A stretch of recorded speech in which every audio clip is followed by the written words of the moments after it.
20 minute দাঁড়িয়েছে, আর ওই দিওয়ানা নেমেছে, বলছে ये असल में मदीनापुर, ये असल में मदीनापुर, इसका नाम बदल कर रखा गया है मेदिनीपुर।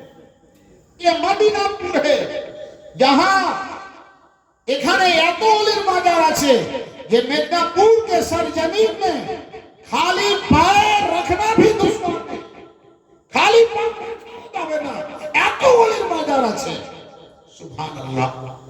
তো উনি বলছেন একটা ঘরের দিকে দেখিয়ে ওই ভদ্রলোককে ডেকে বলছেন, বাবা ওখানে কি লেখা আছে? বলে ওখানে লেখা আছে কালো অক্ষরে বড় বড় করে, বিনা অনুমতিতে ঘরে যাওয়া নিষেধ। बिना अनुमति घरे जावा निषेध। बोला अच्छा, यहाँ लिखा है बगैर इजाजत के घर में जाना मना। बोला हाँ, यही लिखा है बगैर इजाजत के घर में मत घुसो, मत जाओ। अच्छा ठीक है, বসে আছে জানলার দিকে তাকাচ্ছে। এমন সময় একটা লোক সাদা প্যান্ট কালো কোট পরে আসলো, না বেল বাজালো না কাউকে ডাকলো, শিকল খুললো, ঘরে ঢুকলো, কিছুক্ষণ থাকার পর আবার বেরিয়ে আসলো। তখন दीवाना बोलছে बाबा यहाँ तो लिखा है बगैर इजाजत के मत जाओ, पहले घंटी बजाओ, इजाजत लो फिर जाओ। तो ये काला कोट वाला आया, ना किसी से पूछा ना बेल बजाया, दरवाजा खुला, घर के अंदर घुस गया, क्या बात है? তখন এই ভদ্রলোক বলছে, আরে दीवाना पागल কি বলবো, ये तो ये प्लेटफॉर्म टीटी, ये प्लेटफॉर्म टीटी, ये साधारणের জন্য বলা হয়েছে অনুমতিতে যাওয়া নিষেধ। बोले बेटा आप तो समझ ले, ये इस प्लेटफॉर्म का टीटी है और रब के प्लेटफॉर्म का टीटी अल्लाह का वली है। का टीटी अल्लाह वली है, यहाँ का टीटी ये है, वहाँ का टीटी हम लोग हैं। सुनो, तुम्हें बेटा का जरूरत है, जाओ, हम रब के दरबार से रब के दरबार में गया, एक बेटा लेना था, एक बेटा तेरा किस्मत में लिख दिया। মুআজ্জাজ সামনে একদম, ये হচ্ছেন ওলিদের পাওয়ার, ये হচ্ছেন ওলিদের ক্ষমতা, যার জন্য মুসলমানও ওলিকে হালকাতে নেবেন না, আর ওলিদের সঙ্গে বেয়াদবিতে পেশ আসবেন। খুব সাবধান, ওলিদের সঙ্গে বেয়াদবি করবেন না। বাস বক্তব্য ইতিকান্ন, এক দিওয়ানা আর এক দিওয়ানি, এক দিওয়ানা আর এক দিওয়ানি, এক লাভার প্রেমিক আর প্রেমিকা এই বর্ষার সময় বাবা এক গাছতলায় বসে গল্প করছে। কোথায় বসে গল্প করছে? গাছতলায়। আর ওই গাছতলায় দিয়ে একটা পাগল যাচ্ছে, ওই গাছতলায় দিয়ে একটা পাগল যাচ্ছে।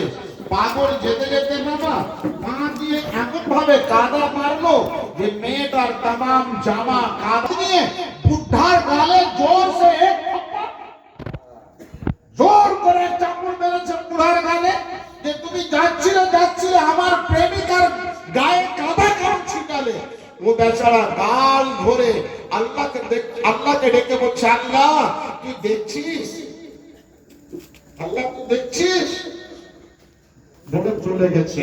ও যেমন কিছু দূর যাওয়া, এ জওয়ান পেটের ব্যথা নিয়ে পড়ে মারা গেছে। এ জওয়ান পেটের ব্যথা নিয়ে পড়ে মারা গেছে। তার প্রেমিকা তখন চিৎকার করে কাঁদছে, কান্না আরম্ভ করেছে। মাঠে লোক ছুটছে, ব্যাপারীকে একটা মেয়ে মানুষ কাঁদছে। বলে দেখো না, একটা পাগলা এটা দিয়ে যাচ্ছিল আর আমার গায়ে কাদা মারলো, এই জন্য আমার স্বামী তাকে মারলো। বলে আমার স্বামী তাকে মারলো আর তাকে মারার জন্য আমার স্বামী মারা গেল। খোঁজ খোঁজ খোঁজ, ওই পাগলাকে খোঁজ। দেখছে অল্প দূরে ওই পাগলা বসে বসে হাসছে। তাকে ধরে আনা হলো। বলে তোমাকে এই ব্যক্তিটা মেরেছিল? বলে হ্যাঁ মেরেছিল। বলে তুমি কি তাকে মেরেছো? বলে না, আমি তো তাকে মারিনি, আমি কিছু বলিনি, আমি পুরো মানুষ, তাকে মারবো কেমন?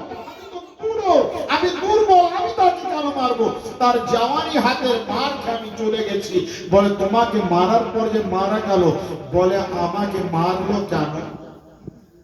তো মেয়েটা বলেছে তোমাকে মারলো এই জন্য, তোমাকে মারলো এই জন্য যে তোমার পায়ের কাদা আমার জামাকে নোংরা করেছিল, তোমার পায়ের কাদা আমার জামায় ছিটেছিল, তো রাগে মেরেছে।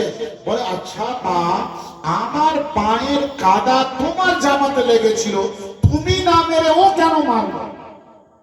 মারতে তুমি, ও কেন মারলো? বলে আরে ও মারবে না, ও আমার স্বামী, ও আমার প্রেমিক, ও আমার ভালোবাসা, ও আমাকে ভালোবাসে, ওকে আমি ভালোবাসি, ও আমার স্বামী। বলে আচ্ছা, তোমার স্বামী যদি তোমার গায়ের কাদা দেখতে না পারে, তো আমার স্বামী আমার গালের থাপড় কি করে দেখবে? তোমার প্রেমিক যদি তোমার জামার কাদা দেখে সহ্য না হয়, আমার গালে চড় মারে, তো আমার প্রেমিক আমার গালে থাপড় দেখে কি করে? হায়াতের মালিক আমার প্রেমিক, তিনি যিনি মওতের মালিক। শোনো, তোমার স্বামী আমাকে মেরেছিল, তোমার প্রেমিক আমাকে মেরেছিল, আমার প্রেমিক তোমার ব্রাদার ইসলাম, যার জন্য এদের সঙ্গে প্রেমে পেশ আসবেন। এদের সঙ্গে যদি বেয়াদবি হয়ে যায়, এ তো সহ্য করে নেবে, কিন্তু সহ্য ওখানে হবে না। ব্রাদার ইসলাম, আমার ভাই বাকিবিল্লাহ এসে গেছেন, আমি আর আগে বাড়বো না, বাস এতটুকু কথা আপনাদের কাছে আলোচনা করলাম। ইনাদের সঙ্গে ভালোভাবে পেশ আসবেন, যত বেশি আসা যাওয়া রাখবেন, যত বেশি কাছাকাছি হবেন, কিয়ামতের মাঠে তত নিকটে হবেন। দেখা মাত্রে বলবে আচ্ছা তুমি রোজ রোজ আমার রওজাতে আসতে তুমি না? বলে হ্যাঁ হুজুর। বলে চ, আল্লাহর ওলি নিজের দিওয়ানাকে ছেড়ে জান্নাতে যাবে না, যাবে না, যাবে না, যাবে না। লিখে নিন, আল্লাহ তাবারক ওয়া তাআলা মাহবুবের হর আশিক জান্নাতি, হর আশিক জান্নাতি, আল্লাহর ওলির হর আশিক জান্নাতি, ওয়াস পাকের হর চাহনে ওয়ালা জান্নাতি, গরিব নওয়াজের হর দিওয়ানা জান্নাতি। যদি সে প্রতিপক্ষে দিওয়ানা থাকে, আর দিওয়ানা দেখা ব্যাপার আলাদা, যে হাকিকত দিওয়ানা সে কসম খোদা জান্নাতি।